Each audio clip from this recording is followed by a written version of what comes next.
I'm Neil Orpen, spinal surgeon working now at the Ridgeway exclusively.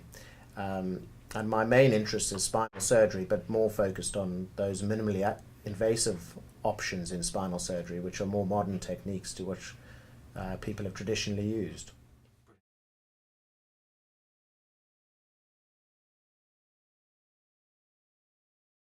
My main interest and area of expertise is really with the developments in minimally invasive and motion preservation surgery.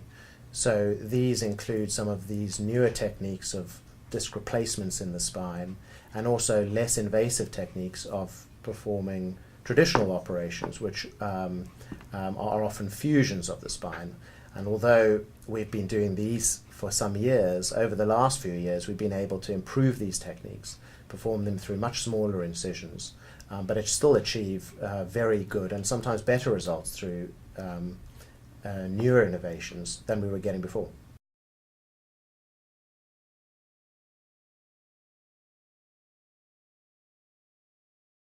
The most common type of things that we see patients presenting with are to do with pain, and these are pain conditions associated with the spine, whether that's the neck, thoracic or lumbar spine. But it's usually pain that makes people present in the first place, and there are predominantly two types of pain, and one is back or neck pain, which can commonly be associated with degeneration. And then the other is radicular pain, which is a pain associated with nerves, which typically goes down your arms and your legs. And although the two conditions overlap quite considerably, often the treatment options available are a little different. And the subtlety is getting the diagnosis right and choosing the optimum treatment option for that particular and specific condition.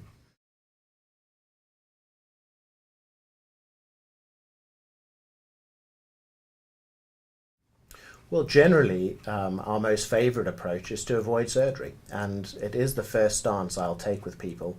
And although they very commonly have tried a long period of avoiding surgical intervention, and surgical approaches may be spoken about very early in the process, we commonly try and avoid surgery by offering alternatives, whether that be physiotherapy, chiropractic treatment, or osteopathy, or just optimizing their pain control in a more appropriate fashion. And commonly offering steroid-based injections around or inside the spine to try and delay or reduce their chance of needing surgery. But eventually, and in many instances, people find that those approaches don't work for whatever reason that may be, and surgery may then be chosen. And there are in fact only a very few conditions in the spine where we encourage an operation very early on. Many patients may be too unwell to choose traditional very big operations, and they may choose a much smaller option. But we don't actively promote one way or the other unless it's clinically indicated.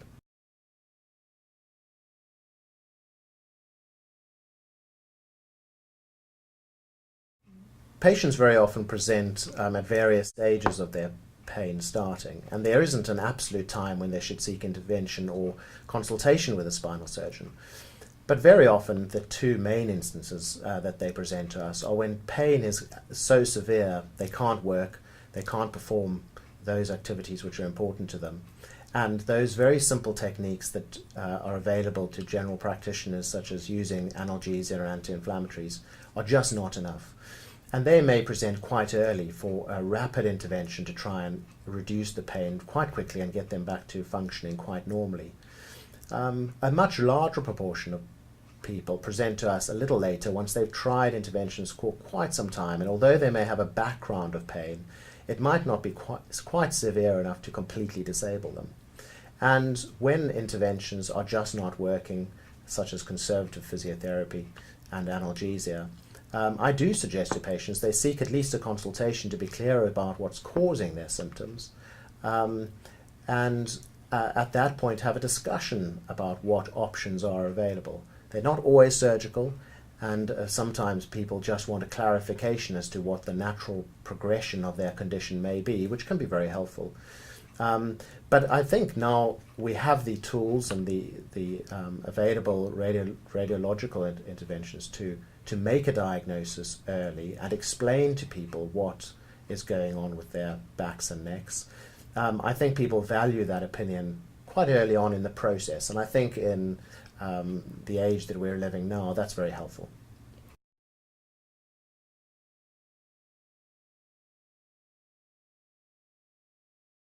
Well, patients with back pain don't always need to consider surgery, and as I've always mentioned, we've trying to always look for alternatives to resorting to surgical intervention. There are certain conditions that are best treated without surgical intervention, and when we do find ourselves in a situation like that, we then look for alternatives to the surgical procedure. Although some of these might be specifically procedures but not surgery themselves, that can be offered.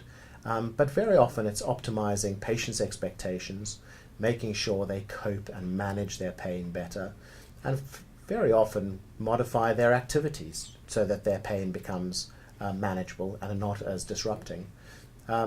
It's not uncommon for people to hear about surgical options and decide that it may be an option for the future, but not at the time. And that's very reasonable as an approach, and we try and actively help them in managing their symptoms then with a combination of alternative options.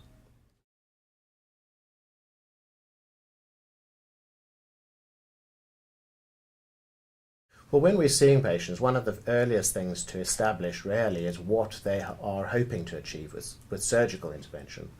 And one needs to establish those ideas clearly in the beginning, because the expectation of somebody who may be much older and immobile is not always the same as somebody who's young, has an active young family, or is working and traveling quite a bit. So establishing what is realistic is sensible right from the very beginning. And in most people, we're trying to get them back to a level where they're wanting to do and are able to do all those activities they could do before the pain started. For instance, in a young, active, sporting person, the inability to do sport and partake in family life is quite a disabling symptom. And although they may not be severe enough to stop working, and although pain may be improved by just stopping all those enjoyable activities, that isn't what we all expect nowadays from our lives, and we normally want to get back to these. And that's what we'll establish and certainly be clear as to whether surgery is potentially able to do that. In a patient who's perhaps a little older, their demands and their expectations may be different, but it's always a good idea to be clear with them what they want to achieve from surgery and what realistically surgery may offer them in those instances. And when we find a middle ground that is sensible, that's when we consider embarking on surgical intervention.